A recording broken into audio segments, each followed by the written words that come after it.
जेतिरियूं इंसान में चङियूं आदतूं हूंदियूं उहो माण्हू चङो लिखिबो आहे, जेतिरियूं बुरियूं आदतूं हूंदियूं उहो माण्हू बुरो लिखिबो आहे।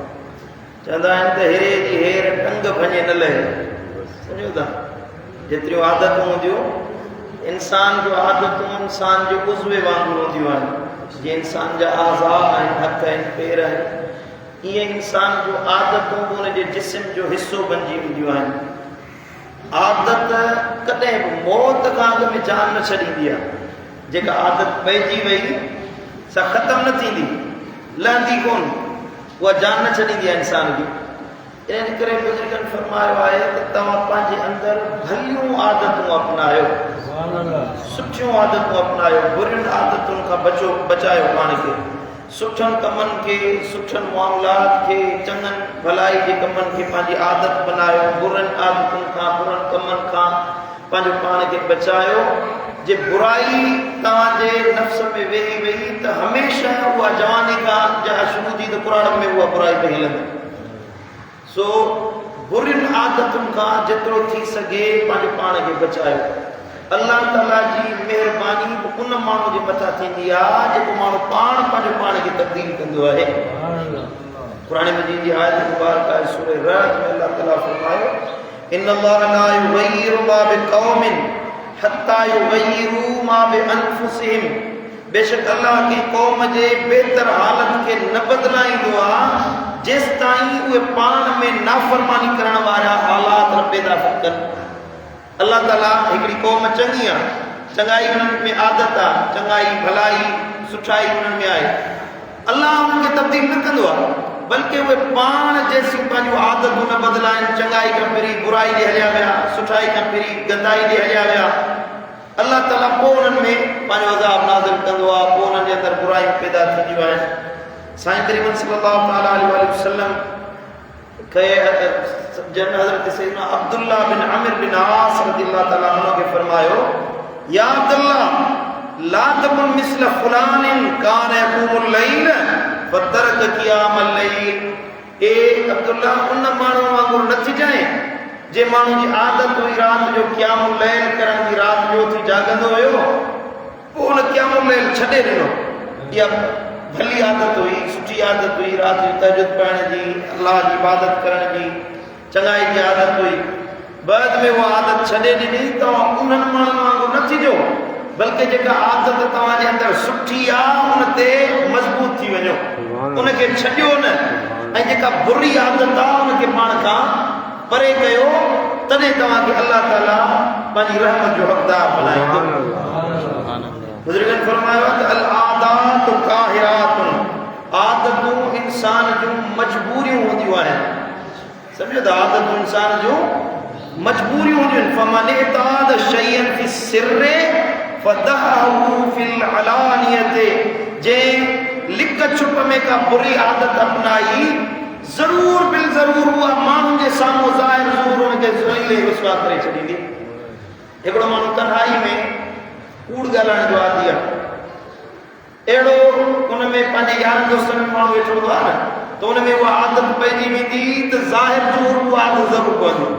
हिकिड़े माण्हू जी गारियूं ॾियण जी आदत आहे, ज़ाहिर ज़रूर उहा मौलवी साहिबु वॾो बुज़ुर्ग लॻो वेठो आहे थियो, पर पंहिंजनि यारनि में उहो नाशाइस्ता ॻाल्हाइण वारो आहे, नेठि उहो अवाम में उहा बुरी आदत हुनजी ज़ाहिर थी पवंदी।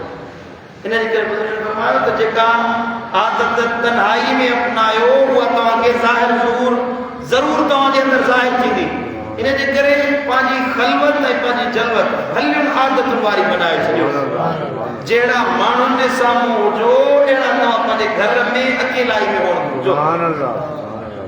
घर में तव्हां पुछड़ी आदत अपनायो, माण्हुनि जे साम्हूं पंहिंजा ख़िज़र थी अचो, इहा भलाई न आहे, नेठि तव्हांजी आदत ज़ाहिर थींदी।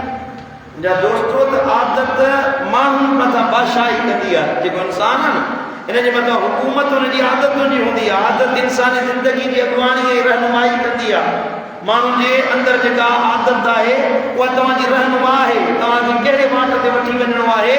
इहा आदत मुर्शिद आहे, तव्हांजी रहबर आहे, तव्हांजी रहनुमा आहे। जहिड़ी आदत अपनाईंदो उहा तव्हांखे उन वाट ते वठी वेंदी। सम्झो था, इहो अलाह जो कानून आहे, लिखियल अणलिखियल कानून आहे त इंसान कहिड़ी आदत जे मुताबिक़ हले थो। इंसान जो वजूद 4 उनसरनि सां ठहियल आहे, 4 अनासिर आहिनि, हवा, बाहि, मिट्टी, पाणी। ये 4 अनासिर आहिनि। तिबी मामलात में 4 अनासिर बयान कया विया आहिनि। इंसान इन 4 उनसरनि जो मजमू आहे, हवा, बाहि, मिट्टी, पाणी। इन में ई ऑक्सीजन, नाइट्रोजन इहे सभई जेके गैसूं आहिनि इन्हनि मां ई ठहनि थियूं। 5 उनसर इंसान जी आदत आहे। इंसान जे जिस्म जो 5 उनसर या आदत आहे। अरबी जो मक़ूलो आहे त मन शब अला शैइन शाब अलैहि।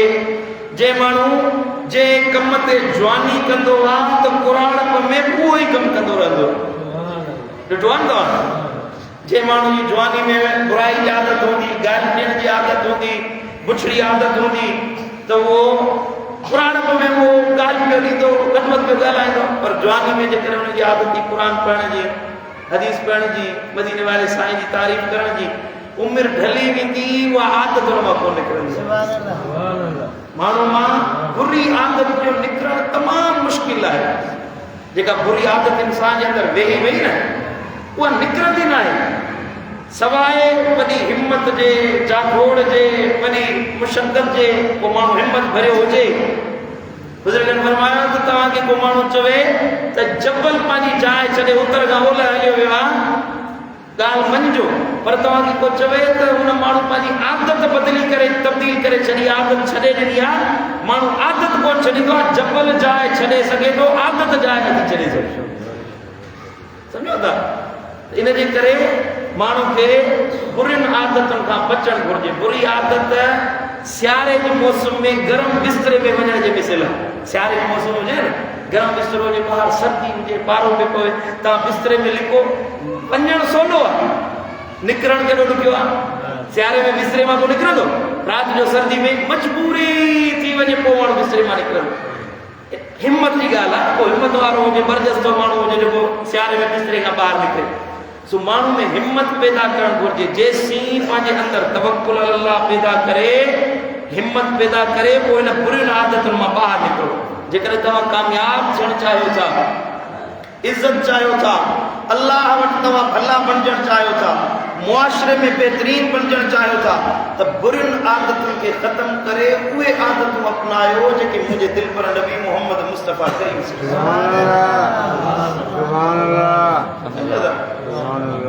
हिकिड़नि माण्हुनि जी गारियूं ॾियण जी आदत हूंदी आहे। मूं ॾिठो आहे मसनद ते वेठा आहिनि, पर उहो मजबूरी वीचारे जी गारियूं ॾियण जी, तकरीर में वेठो गारियूं ॾेई।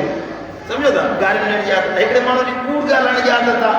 सुधरी वियो, निमाज़ी बणिजी वियो, मस्जिद में अचे वेही रहियो, पर कूड़ ॻाल्हाइण नथो छॾे। हो जो कूड़ ॻाल्हाए न, तो तव्हां थियो, अलाह जे दर ते मोट कई, मस्जिद में अची वेठो, पर उहो आदत हुई हुन खां मजबूर आहे वीचारो। सम्झो था? इन जे करे कूड़ ॻाल्हाइण, चोरी करणु, जुआ खेॾणु, कंहिंते ठठोल करणु, कंहिंजो मज़ाक उॾाइणु, कंहिंसां हसद करणु, कंहिंजी एबजूई करणु, ऐं कंहिंजी गिला ऐं गीबत करणु, कंहिंजी दिलि ॾुखाइणु, इहे बुरियूं आदतूं आहिनि। बुरियुनि आदतुनि खां पाण खे बचायो। सम्झो था? बुरियुनि आदतुनि वारो माण्हू कॾहिं बि इज़त न लहंदो आहे, कॾहिं बि अल्लाह वटि माण्हुनि में इज़त न लहंदो आहे। मुअज़्ज़ज़ उहो आहे जंहिंजूं आदतूं भलियूं हुजनि। ॻाल्हि उहा आहे उहो दुश्मन चए यार मां जेको सो हिन माण्हू खे ॾिठो आहे, असां मुखालफ़त कयूं था, तॾहिं बि इज़त थो ॾे। सम्झो था? को माण्हू बुरो ॻाल्हाए, सुठी आदत वारो चवंदो आहे मूं अलाह ख़ातिर तोखे माफ़ करे छॾियो। रमज़ान जो महीनो आहे न, साईं करीम सल्लल्लाहु अलैहि वसल्लम फरमायो त तव्हां झेड़ो न कयो, फसाद न कयो। पोइ तव्हां सां झेड़ो करे तव्हां रोज़े सां आहियो। को माण्हू तव्हां सां घटि वधि ॻाल्हाए, विढ़ण जी कोशिशि करे, तव्हां हुनखे चओ इन्नी साइम, अदा मां रोज़ेदार आहियां। झेड़ो न कयो। नबी साईं सेखारियो रमज़ान जे महीने में बुरियुनि आदतुनि खां निकिरी भलियुनि आदतुनि ॾे हिजरत कीअं कबी आहे, इहो रमज़ान असांखे सेखारियो। सम्झो था? तव्हांजे अंदरि जे भलियूं आदतूं आहिनि त तव्हांखे मुआशिरो इज़त ॾींदो, पंहिंजा त इज़त ॾींदा, पर परावा बि इज़त ॾींदा। मुंहिंजा क़िबला आलम मिठड़ा मुर्शिद दिलबर साईं, अल्लाह उन्हनि खे फ़िज़री हयात अता फ़रमाए। अहिड़ियूं भलियूं आदतूं कंहिं में कोन ॾिठियूं आहिनि जेके क़िबला आलम में आदतूं आहिनि। सुभान अल्लाह। मानू को हसद करे, को बुग़्ज़ रखे, को सही मुझा घट वध गालाए, पर क़िबला आलम जी ज़बान ते हमेशा उनन जे ला दुआ बटे तक में एक ने शुरू के साईं जी मुखालफत में अज वरी साईं ने को शेर ठाए मोकलियो, अजीब शेर है। चो सुभान अल्लाह। भलो माण्हू मां भलायूं कंदो न, भलायूं भाल कर मौला जमाले यार जे सदके, असां जो मेट मेरा नबी सरदार जे सदके, भलायूं भाल कर मौला कसायूं कचायूं मगर तो सा सचायूं, मगर तो सा सचायूं बाजारा बाज कर पंहिंजी बिरी पगदार जे सदके, को काफ़िर चए को मुशरिक चए, मिलियूं गारियूं गिलाऊं थियूं, मिलियूं गारियूं गिलाऊं थियूं, 88 सूर सब सदमा विसाले यार जे सदके,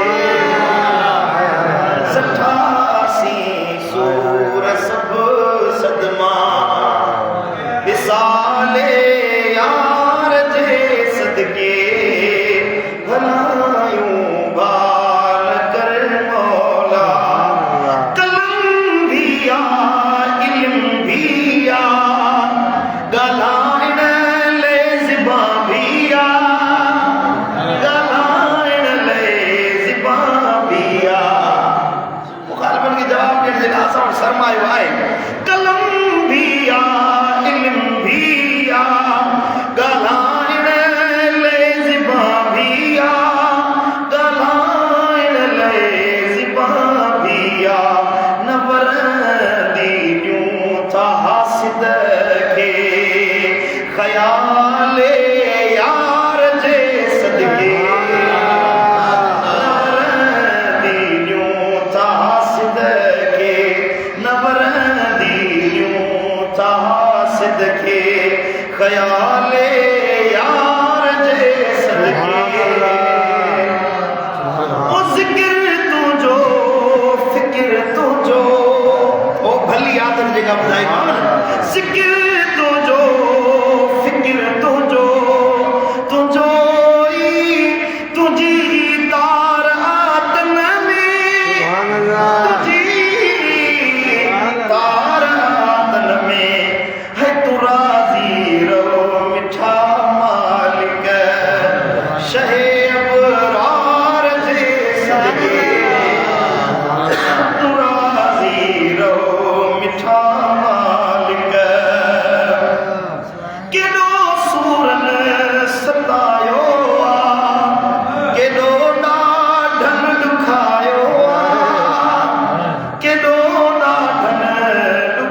इल्म पाए, कलम पाए, सरमायो पाए, पोच पाए, वसाइल पाए, पर यार जे सदके ॻाल्हाइणो न आहे। सुभान अल्लाह। जे कम का मालिक मनो कया वो तुम ना है करो, जे आदत आहे उनके बदलाइणो, उनके तब्दील करणो, हिम्मत करे पंहिंजो पाण ते नफ्स ते जबर करे ॾाढ करे बि उहा आदत अपनायो जेका मदीने वारे साईं सेखारियो आहे। सुभान अल्लाह। दोस्तो बुरिन आदतुनि वारो माण्हू कॾहिं कामयाब न थी सघंदो आहे। जेकॾहिं असां बुरिन आदतुनि खां बचणु चाहियो था, चओ था त असांजे अंदरि बुरायूं ख़तमु थियनि, त पोइ बुरिन आदतुनि खां बचण जे लाइ बुरनि जी संगत छॾे अल्लाह वारनि जी सोबत, सुभान अल्लाह, सालिह जी सोबत में वियो, उन्हनि जी रीत रस्म ॾिसो, उन्हनि जी आदात अतवार ॾिसो, छो त अल्लाह वारनि जूं आदतूं अल्लाह खे राज़ी करण वारियूं आहिनि। तव्हां अल्लाह वारनि सां वेंदो त उन्हनि जूं ख़सलतूं खूबियूं तव्हांजे अंदरि असर छॾींदियूं। हाणे हे अखो आहे, हिन इमाम जे लाइ हलायो वियो, पर हिते ख़ासि तव्हांजी भला लॻे पई, ठीकु आहे न, आहे इमाम जे लाइ पको लॻल। अल्लाह वारनि जूं भलियूं आदतूं हूंदियूं, उन्हनि जे मथां अल्लाह जी रहमत वसंदी आहे। उन रहमत जो नुज़ूल रुॻी वलियनि ते न थींदो आहे, उन्हनि सां गॾु वेहण वारनि जे मथां सुभान अल्लाह, सुभान अल्लाह। जेतिरो अल्लाह वारनि जो साथ हूंदो ओतिरो तव्हांजे मथां अल्लाह ताला पंहिंजी रहमत वसाईंदो। सुभान अल्लाह। पंहिंजे अंदरि तब्दीली पैदा करणु चाहियो था, सच्ची दिलि सां मुत्तकी सालिह माण्हुनि सां गॾिजी वियो, अल्लाह राज़ी थिए, अल्लाह जो हबीब शल राज़ी थिए, अल्लाह ताला शाह अमल अल्लाहु आमीन। आमीन।